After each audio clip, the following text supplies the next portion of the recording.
art started pretty early for me, and growing up with parents that didn't appreciate art whatsoever, and actually went through hard times. And I'm first generation here, so they went through the war and all that in Europe.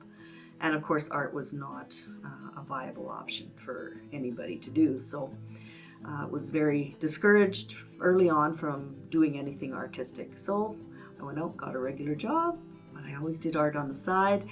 I ended up teaching art, showing art, competing. I've written illustrated a kid's book, and I'm still doing it, and I'm not slowing down anytime soon. I've taken short-term classes, and that way I learn new techniques, and I also take those techniques to teach my students as well. I do everything from quite small, so like a 4x6, to my large pieces I've got in the other room that are, the biggest one I've done is 4 by 5 feet. So that's, and acrylic, of course, that would be. So quite a diverse range. And when I'm teaching, I also want something to bring to my students. So that's why I do a lot of different styles, different subjects. Some of it's for my own interest, of course, but my students appreciate it as well. I start very transparent because I'm a watercolorist, so of course we use transparent colors for the most part.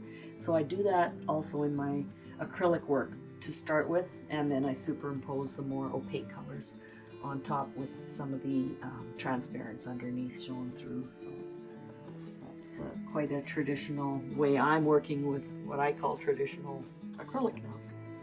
These are done on hot press paper, again a little different surface, hot press and watercolor paper. And they've got writing in all the background areas here. So this is called Let the Ruins Come to Life. And each of these little segments of writing ends in the word life. And same with that one is Stories of the Walls. So each of these little writing pieces end in the word walls.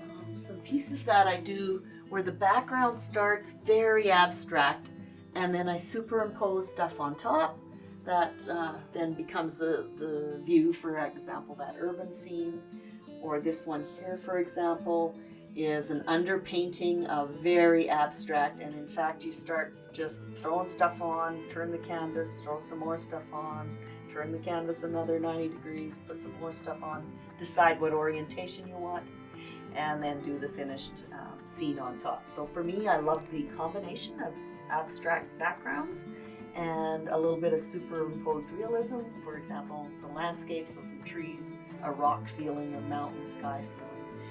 But if you look up very close, there's a lot of really interesting hidden stuff in the background. So that's sort of where I'm going more with my art.